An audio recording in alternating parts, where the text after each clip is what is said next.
Bien,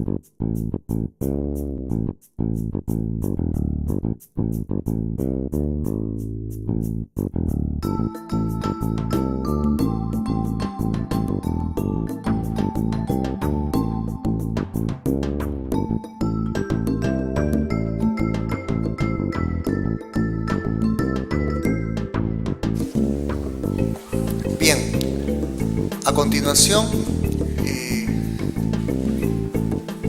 vamos a tocar un tema que, si bien es cierto que tiene algunos años en nuestra legislación, ha recibido cambios significativos durante el último año. Nos referimos al arbitraje potestativo en la negociación colectiva. Sabemos nosotros que una de las características esenciales del arbitraje es la especialización de los árbitros para que resuelvan de una mejor manera los conflictos que se someten a su competencia. El arbitraje o el derecho laboral en general es una rama del derecho muy especializada y que por ende es recomendable que sea resuelta a través de este mecanismo de solución de controversias.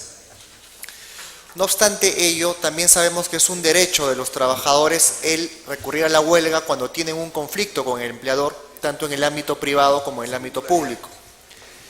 Lo que ha hecho nuestra legislación es implementar el sistema de arbitraje y relacionarlo como un filtro hacia el derecho de huelga, y es lo que nuestros destacados ponentes el día de hoy nos van a explicar respecto de cómo funciona este tipo de arbitraje en la negociación colectiva, cómo se designan, por ejemplo, los presidentes de tribunales arbitrales y asimismo cuál es el procedimiento a seguir en ese tipo de arbitraje. Nos acompaña en el día de hoy el doctor Alfonso de los Heros Pérez Alvela como moderador de este panel. El doctor de los Heros es abogado egresado de la Pontificia Universidad Católica del Perú. Cuenta además con una maestría en Derecho del Trabajo y Seguridad Social en la Universidad de San Martín de Porres. Es socio del estudio Checopar. Ha sido presidente del Consejo de Ministros y ministro de Trabajo y Promoción Social entre los años 91 y 92. Es miembro de la Comisión Consultiva del Ministerio de Trabajo y Promoción del Empleo y es presidente de la Comisión Consultiva de Trabajo del Colegio de Abogados de Lima y miembro de la Asociación Peruana de Derecho de Trabajo y de la Seguridad Social. Dentro del panel nos acompaña el doctor Jaime Zavala Costa, que es abogado egresado de la Pontificia Universidad Católica del Perú. Cuenta además con maestría en Derecho del Trabajo y la Seguridad Social por la misma universidad.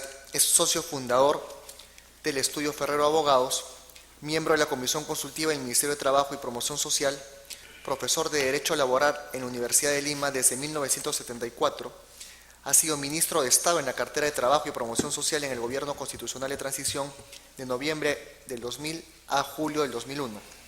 También el doctor Zavala es profesor de la Facultad de Derecho de la Universidad de Lima, es profesor del Diplomado de Relaciones Colectivas de Trabajo en la Universidad de Ciencias Aplicadas, es experto en negociaciones colectivas y conflictos colectivos, ha sido presidente de la Sociedad Peruana de Derecho del Trabajo y es presidente del Tribunal de Servicio Civil. También nos acompaña el doctor Raúl Saco, que es abogado egresado de la Pontificia Universidad Católica del Perú con estudios concluidos de maestría en Relaciones Laborales en la misma casa de estudios. Es profesor del Departamento Académico del Derecho de la Pontificia Universidad Católica del Perú. Es miembro de la Asociación Iberoamericana de Juristas de Derecho del Trabajo y la Seguridad Social, de la Sociedad Peruana de Derecho de Trabajo y de la Seguridad Social y de la Asociación Peruana de Relaciones de Trabajo. Ha sido asesor del despacho del viceministro de Trabajo y asesor principal en el Congreso de la República del Perú. Es investigador en el Instituto de Estudios del Trabajo. Es árbitro inscrito en el Registro Nacional de Árbitros de Negociaciones Colectivas del Ministerio de Trabajo y Promoción del Empleo y es también docente en la Maestría de Derecho de la Empresa de la Pontificia Universidad Católica del Perú. Y también es un honor presentar al doctor Alfredo Villavicencio Ríos, que es el actual decano de la Facultad de Derecho de la Pontificia Universidad Católica del Perú. Es abogado egresado por esta misma casa de estudios, es doctor en Derecho, habiendo obtenido su título en la Universidad de Sevilla. Asimismo, es director del programa de doctorado de Derecho en la Universidad Católica y es director de la Maestría de Relaciones Laborales. Es autor de publicaciones en temas de Derecho Laboral, Derecho del Trabajo, Libertad Sindical, Negociaciones Colectivas, investigador y consultor internacional. Antes de comenzar con el panel, les pediría que, concluido podamos por favor rellenar la encuesta que se les ha entregado a la entrada, porque es muy importante para el centro conocer la opinión de ustedes, los participantes al evento, respecto al mismo. Así que les pido que por favor podamos proceder de este modo. Bien, sin más preámbulos, los dejo con el doctor Alfonso de los Heros para que empiece la moderación de este bloque. Muchas gracias. Muy buenas noches. Muy agradecidos por la atención que dispensen a este bloque sobre el arbitraje potestativo en la negociación colectiva.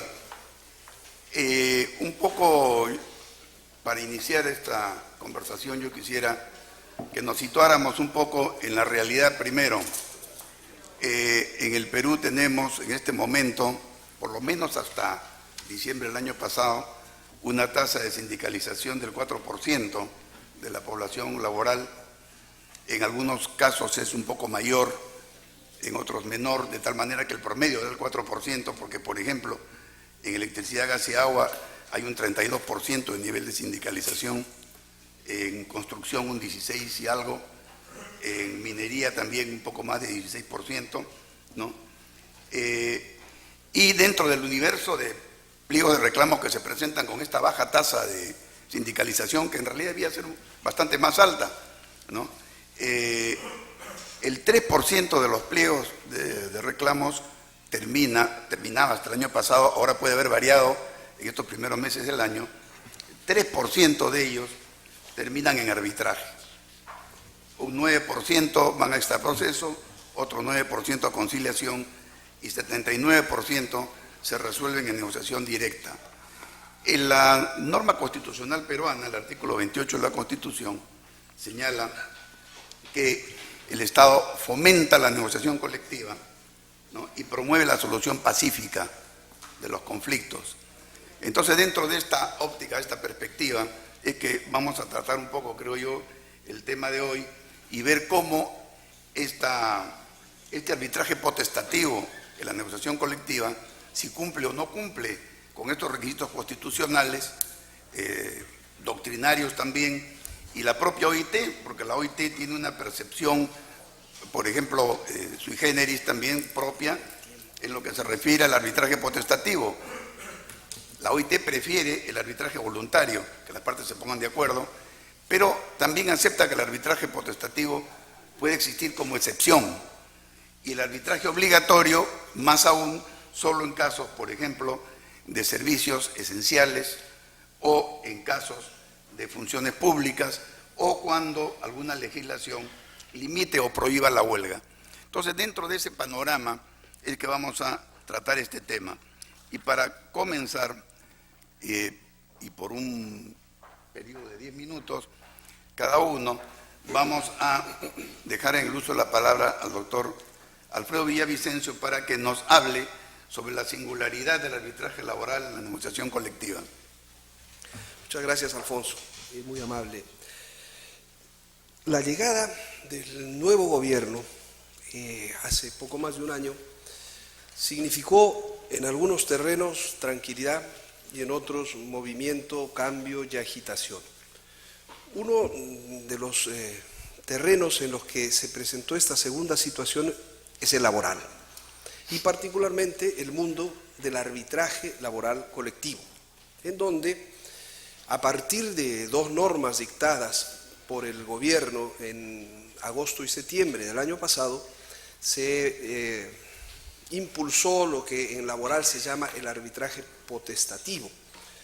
Y en función de esto, celebro la incorporación del tema a este importante evento, y se me ha encargado establecer un poco el marco general en el que se desenvuelve este arbitraje laboral colectivo. Creo yo que de todo lo que ustedes han ido tratando hasta el momento, este debe ser el más peculiar de los tipos de arbitraje, porque en general se suele asociar el arbitraje al medio de solución de conflictos de carácter jurídico, que de alguna manera viene a ser una alternativa al proceso judicial y cuyo laudo es un sucedáneo de lo que sería una sentencia judicial. que es el arbitraje que en nuestra Constitución está reconocido en el artículo 139.1 como una de las excepciones al principio de unidad y exclusividad de la función jurisdiccional en el Poder Judicial. Ese arbitraje es el más socorrido y el que ha ocupado fundamentalmente las exposiciones que ustedes han tenido desde los distintos ángulos. Pero no es el único en nuestra Constitución ni en muchas otras. En nuestra Constitución, en el artículo 28, el texto ordena promover los medios de solución pacífica de los conflictos laborales. Y el Tribunal Constitucional y todos los intérpretes entienden que dentro de esos medios tiene particular relevancia el arbitraje. Y no es una novedad que el arbitraje colectivo laboral tenga reconocimiento constitucional. Yo les podría decir que en la historia constitucional peruana, si echan una mirada, es uno de los primeros en ser reconocido.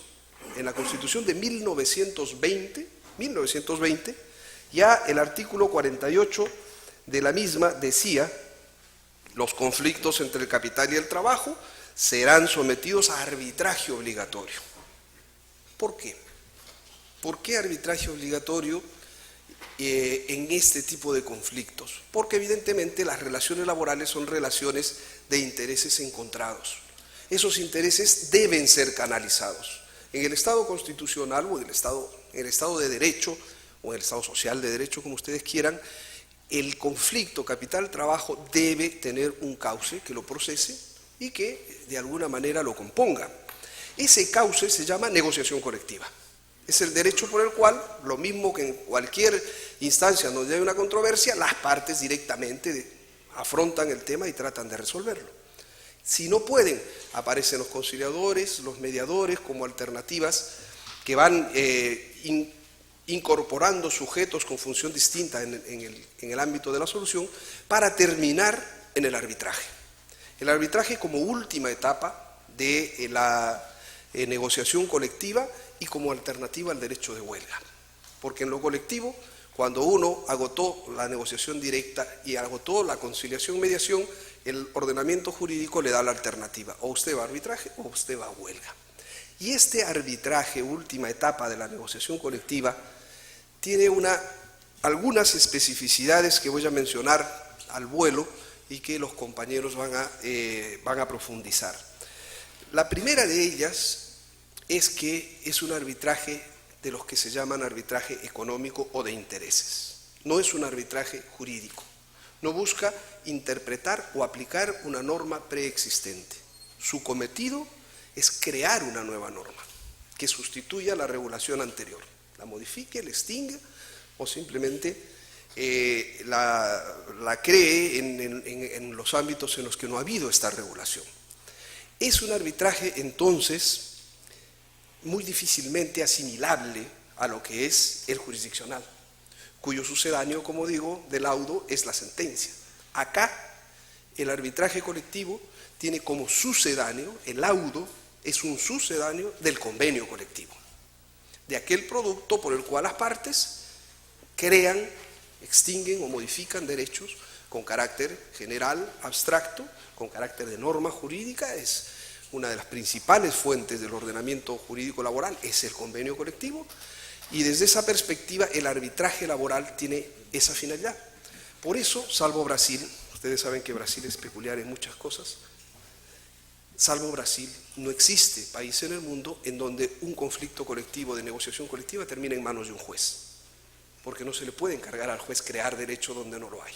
El juez aplica, el juez interpreta, regula situaciones que pueden estar totalmente previstas o no, y en el marco de la interpretación y aplicación es cierto que no es solo boca de la ley, pero el juez no tiene esta función que se da en el arbitraje laboral colectivo, que es el de crear derechos, crear normas abstractas y generales de aplicación a situaciones presentes y futuras que caracteriza a lo que nosotros en laboral llamamos el arbitraje económico o de intereses. Esta quizás sea la principal especificidad de nuestra disciplina, porque incluso la discusión que se da dentro de los tribunales arbitrales muy pocas veces es una discusión jurídica. En el sector Estado, en el sector público, que también trataremos, en algunas ocasiones la discusión jurídica se da porque hay normas muy restrictivas al tema de la fijación de remuneraciones, y entonces hay que ver si se aplica o inaplica la restricción, si es que se hace control constitucional o no, etcétera, etcétera. Pero en el arbitraje colectivo lo que se discute generalmente son condiciones de trabajo, de carácter económico, fundamentalmente, y por lo tanto el tema de gran discusión es el tema económico. ¿Cuál es la salud de la entidad o de la empresa y cuáles son las posibilidades de establecer nuevas condiciones en función de parámetros muy sencillos? Cada año, por ejemplo, hay un índice de precios al consumidor que marca una caída de la capacidad adquisitiva de las remuneraciones. Esto tiene que ser actualizado. Que cada año podemos ver cuál es la situación económica de la empresa respecto de la existencia o no de utilidades y la dimensión de estas. Cada año se introducen en una empresa nuevas formas de organización del trabajo o nuevas tecnologías que impactan en las condiciones de trabajo. En cada ocasión hay diversas disposiciones que tienen consecuencias muy intensas en la situación, en el estatuto jurídico del trabajador. Y estas situaciones, el ordenamiento jurídico dice, por lo menos una vez al año, ustedes las encarrilan en un proceso de negociación en el que, si no hay un acuerdo autónomo, en derecho del trabajo nosotros somos grandes defensores del instituto que se llama la autonomía colectiva, la autocomposición para nosotros es fundamental, pero claro, cuando es imposible que esta llegue a buen puerto, aparece la heterocomposición. Y aparece el arbitraje en su dimensión de arbitraje colectivo. En el caso laboral, además, y voy a ir aterrizando porque en 10 minutos muy pocas cosas se puede decir, en el caso laboral peruano, además, nuestro arbitraje tiene y tuvo las 3 manifestaciones que mencionó Alfonso. Por regla general, el arbitraje económico es un arbitraje voluntario. Ambas partes deben quererlo, firman su compromiso arbitral, allí se establece el marco del proceso y va. También puede ser obligatorio. En los servicios esenciales para la comunidad, el Estado puede decir no hay derecho de huelga. ¿Por qué? Porque pone en juego o en riesgo bienes jurídicos de igual o mayor valor que el propio derecho de huelga. Pero claro, como esos trabajadores tienen derecho a tutela colectiva, como alternativa les doy arbitraje. Los médicos en el Perú que llevan 2 meses no deberían tener derecho de huelga, 2 meses en huelga. ¿Por qué? Porque evidentemente están afectando bienes jurídicos de mucho mayor importancia que la huelga. Pero para que esta restricción del derecho de huelga sea válida, el Estado tendría que haber dicho, a cambio de ello, en el momento en que no puede componerse esa controversia a través de negociación directa, mediación y conciliación, arbitraje obligatorio. No sucede así y estamos sufriendo 2 meses de huelga en la salud pública con terribles consecuencias. También una de nuestras peculiaridades es el famoso arbitraje potestativo, que mis compañeros van a desarrollar en detalle, y que llamamos potestativo porque basta que una de las partes plantee la necesidad de recurrir a este medio de solución de conflictos para que se ponga en marcha, con la única restricción de que el arbitraje potestativo no puede afectar el ejercicio del derecho de huelga de los trabajadores. Es decir, el empleador no lo puede usar para evitar que los trabajadores puedan llevar a cabo una huelga. Pero los trabajadores sí lo podrían utilizar, evidentemente, en el momento que considerasen, respetando, por cierto, las etapas de la negociación que están previstas en su momento. Aquí, en materia de arbitraje potestativo, hay una gran discusión, porque la norma original, la ley y el reglamento de relaciones colectivas, desde mi punto de vista, establecían un arbitraje potestativo incausado. Es decir, basta que cualquiera de las partes lo solicite para que tenga que ponerse en marcha. Lo digo de manera muy clara porque el artículo 61 establece este arbitraje y dice que solo es consensual cuando el arbitraje se lleva a cabo durante una huelga. Si los trabajadores optaron no por el arbitraje, sino por la huelga y luego quieren arbitraje, deben recabar previamente la voluntad del empleador. Y lo digo entre otras cosas porque creo que esta es una de las corrientes que se viene consolidando. El Tribunal Constitucional, cuando ha analizado la normativa peruana, ha dicho: el arbitraje de la ley de relaciones colectivas es potestativo inmotivado, incausado, es decir, a sola decisión de una de las partes. Y el Poder Judicial está empezando a decir lo mismo. Hoy día se notificó el laudo de Fetratel con la empresa telefónica que procede de una acción de amparo en la que los trabajadores solicitaron arbitraje potestativo sin causa. Esta es una vía.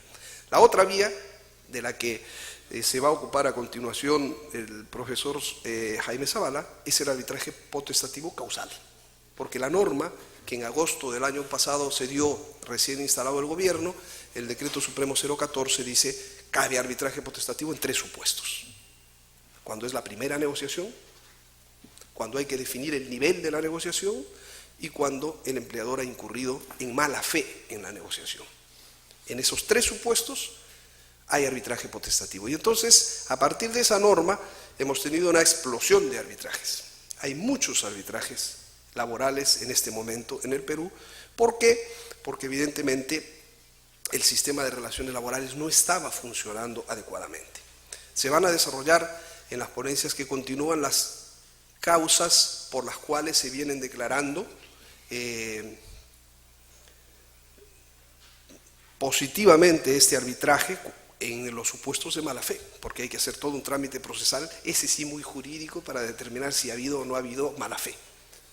Y van a tener ustedes un desarrollo puntual de esto en las exposiciones que siguen. En todo caso, yo simplemente termino esta primera intervención señalando que en realidad estamos ante una expresión diferente del arbitraje, más bien jurisdiccional, que resuelve conflictos jurídicos. Estamos ante un arbitraje que crea normas jurídicas cuyo laudo es sucedáneo de un convenio colectivo y que lo que busca justamente es resolver una negociación colectiva de las que año a año se plantean en los distintos, en las distintas empresas y en los distintos sectores laborales del Perú. Muchísimas gracias por su atención.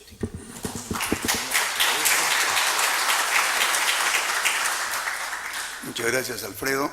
Y ahora el doctor Jaime Zavala va a tratar sobre algunos aspectos prácticos del problema del arbitraje potestativo y el tema de los nombramientos de los árbitros. Gracias, Alfonso. Antes que nada, agradecer a la universidad por esta invitación. Además, una invitación especial porque primera vez que en un Congreso Internacional de Arbitraje en general le dan cabida al arbitraje laboral. Así que espero que el próximo congreso que asistan sea un Congreso Internacional de Arbitraje Laboral. Pero por algo se comienza.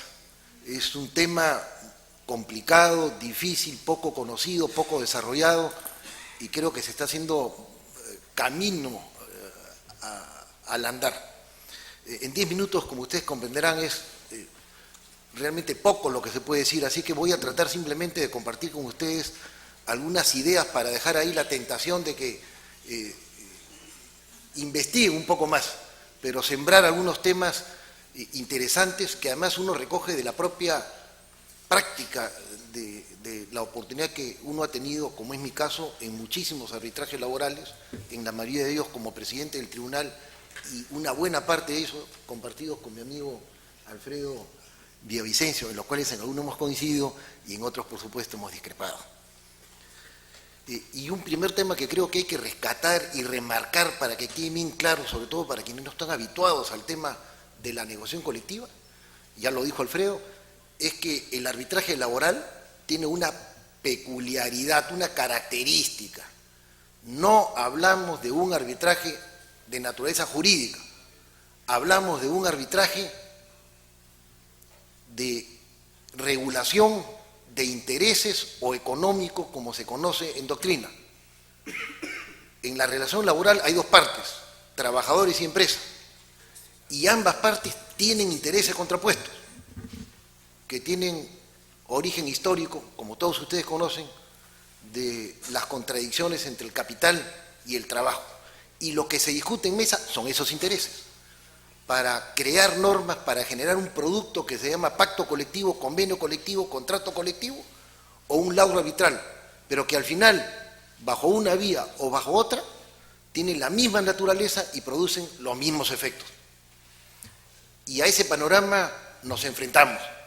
Entonces, quienes tienen que resolver un conflicto de esta naturaleza, un conflicto económico de intereses, actúan, no digo al margen de la ley, porque no pueden hacerlo, pero con un espacio donde los criterios para juzgar y finalmente para decidir, creo que lo tienen ustedes ahí en alguna filmina, son, bueno, obviamente el de la imparcialidad, el del plazo y el de la equidad y razonabilidad. No me has puesto la filmina correcta, me has puesto la segunda filmina. Y yo quiero destacar 3 características. El primero, la naturaleza del fallo es un fallo de equidad y eso permite en un arbitraje que ante 2 propuestas en mesa, una del sindicato y otra de los trabajadores, habiendo seleccionado el tribunal o el árbitro unipersonal, una de ellas, esa propuesta puede ser atenuada hacia arriba si es la de la empresa o hacia abajo si es la del sindicato. Y ahí hay un espacio eventualmente para, aunque la ley expresamente lo prohíbe, pero vamos a decirlo en palabras claras, para modificar tenuemente o cambiar ligeramente la propuesta final escogida. O sea, nunca perder de vista la naturaleza del fallo, que es un fallo de equidad. Segundo, para elegir la propuesta de lo que se trata es de aplicar el principio de razonabilidad. El kit de la cuestión, el truco de las partes que van a un arbitraje es alcanzarle al tribunal una propuesta que a juicio de ellos sea la más asequible, la más razonable. Y esa es parte del proceso arbitral, del análisis, de la estrategia que cada parte tiene que preparar, presentar y sostener ante el tribunal arbitral para que su propuesta sea la escogida. Y por último, en estas primeras palabras, no puedo dejar de mencionar también un tema que es importante, que nunca antes se aplicaba en el ámbito laboral, que es el control difuso. Ya hemos tenido la oportunidad en algunos laudos arbitrales con Alfredo, que son 3 o 4 me parece, de aplicar el control difuso. Y algunos han cuestionado recurrir a esta herramienta que aplican los jueces y también algunos tribunales de arbitrajes, digamos, comunes. He leído hace poco en un congreso internacional de arbitraje en Arequipa, aquí tengo el correo, donde el vicepresidente del Tribunal Constitucional ha señalado que los árbitros pueden aplicar el control difuso al resolver casos de arbitraje, prefiriendo la Constitución por encima de cualquier otra norma, y que los árbitros están obligados a respetar los mismos principios y deberes que la ley señala para los jueces en relación a la tutela jurisdiccional efectiva y al debido proceso. Y eso lo hemos hecho en algunos arbitrajes, sobre todo en arbitrajes vinculados a entidades o empresas del Estado, donde las propuestas de ellos se ven limitadas por razones que ustedes conocen, establecidas en la ley anual del presupuesto. Pero eso alcanza y limita a los funcionarios, a las autoridades internas de la entidad o de la empresa, pero no alcanza la autonomía que tienen los árbitros para decidir justamente en base a criterios de equidad. Y pasando a temas prácticos, un primer tema es el deber de buena fe. Este es el eje sobre el cual gira toda la negociación colectiva. Así como en el Código Civil hay una regla que establece que los contratos deben celebrarse, ejecutarse, de acuerdo a la regla fe, a las reglas de la buena fe y común intención de las partes, en la negociación colectiva el deber de buena fe juega un rol significativo. Está en la ley y no se puede actuar de manera lesiva a los intereses de la contraria. Y lo que ha hecho el gobierno últimamente, como lo dijo Alfredo, es regular en una relación no taxativa, sino ilustrativa, todos los actos que para la ley son actos de mala fe y que facultan o permiten a una parte, normalmente el sindicato, a obligar a la empresa a ir a un arbitraje si éste incurre en uno de esos actos calificados como de mala fe. No voy a enumerar todos, pero sí puedo compartir con ustedes de los 5 casos que se han dado a la fecha donde se ha invocado la mala fe para ir a un arbitraje, que la mayor parte de las causales están referidas a que la empresa se niega a proporcionar la información al sindicato, sea para la preparación del pliego petitorio o de entregar la información directamente a la autoridad de trabajo para hacer la evaluación pertinente del costo del pliego petitorio.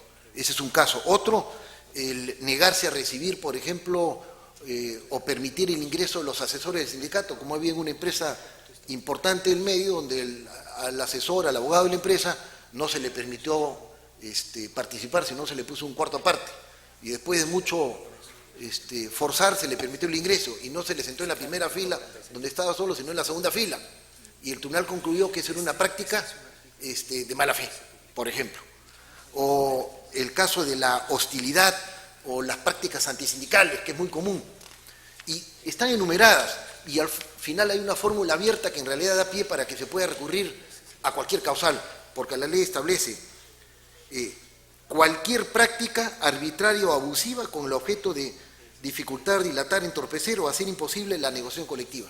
Y aquí remarco algo, no se trata, como he visto yo, desde mi punto de vista, por cierto, en varios de estos 4 casos, en 3 concretamente, que se le da pie a declarar fundado la causal de mala fe, simplemente porque hay una mala fe, y se olvidan que esa mala fe, para justificar un arbitraje, tiene que estar vinculada directamente a la negociación colectiva.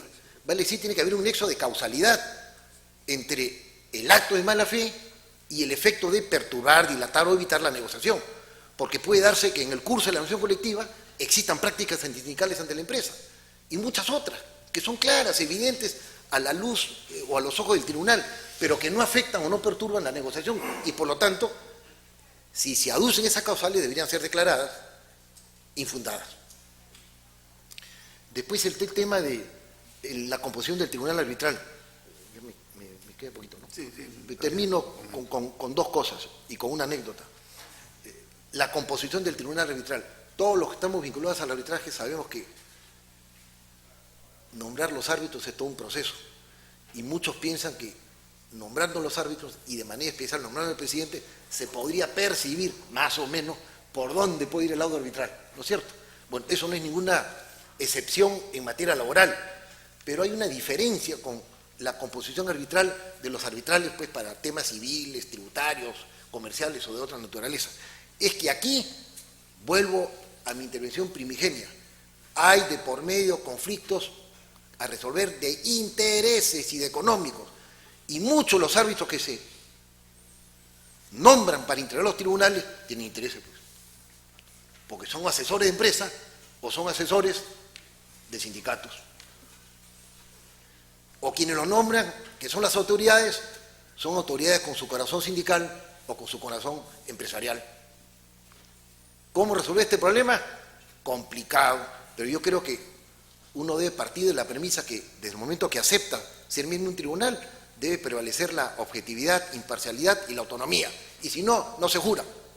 Yo estuve hace poco en un tribunal, la semana pasada, en un tribunal arbitral, y estamos viendo justamente el alegato, que era el objeto de la audiencia, para calificar la mala fe o la buena fe.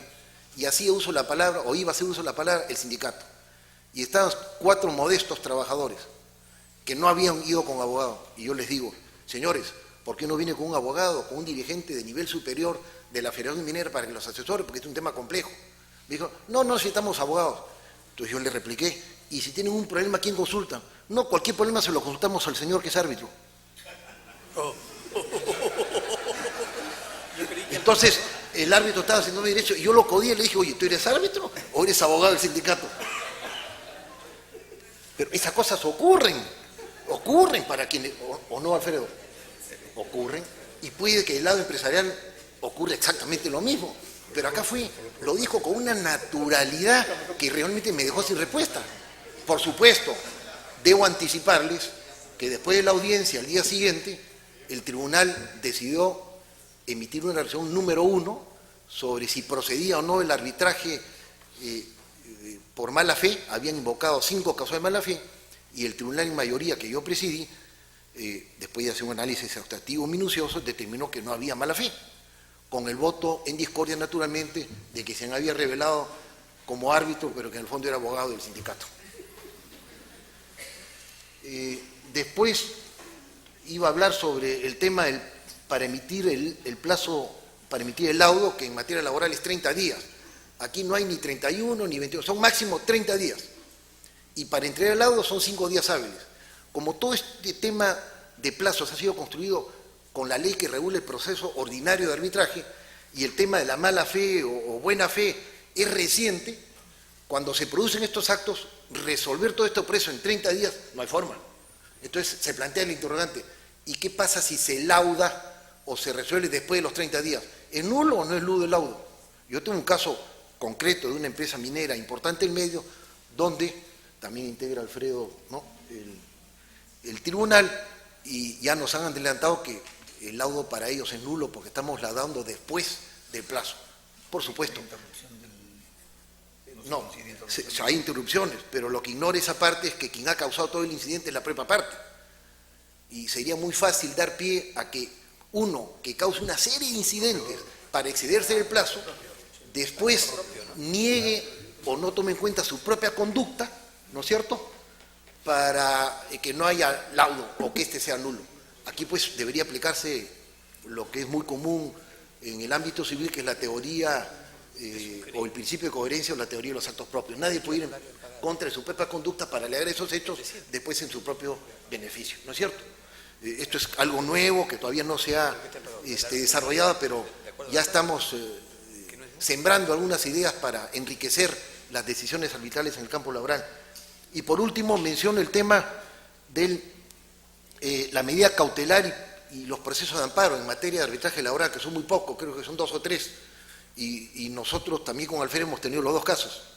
En una donde nos pusieron una medida cautelar, no obstante que no habíamos laudado, simplemente por haber decidido que el arbitraje potestativo estaba justificado y debía continuar, porque sí se había incurrido en un acto de mala fe, concretamente faltar al deber de entrega de información oportuna, y nos clavaron una medida cautelar. El juez dio la medida cautelar, bueno, habría que, no voy a decir qué juez lo dio, pero ya ustedes se imaginarán quién. Ahora ya no está en el Poder Judicial, por supuesto. Y en segunda instancia revocaron la medida. Y es interesante, y leo lo que dijo la Sala Civil.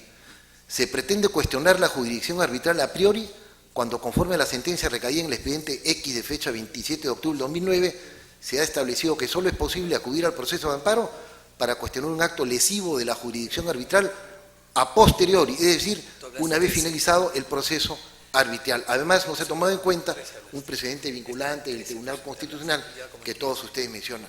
Y en segundo lugar, y por último, acá termino, en una acción de amparo que ha sido declarado infundado, también contra un incidente, ni siquiera contra un laudo arbitral,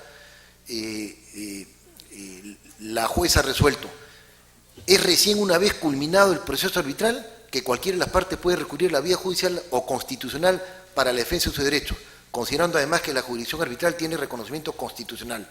Por último, el Tribunal Constitucional, esta es la primera vez que veo un fallo que hace mención expresa al arbitraje laboral, dice: por último, el Tribunal Constitucional no ha señalado que dichas reglas no se apliquen a arbitraje que ventilen temas laborales u otros, por lo que el hecho que en el proceso arbitral se analice un tema de negociación colectiva laboral entre un sindicato de trabajadores y su empleadora, como lo son las partes en el presente proceso, no significa que no se le aplique el precedente vinculante recaído en el expediente tal del Tribunal Constitucional. Disculpen lo apretado de la explicación y muchas gracias.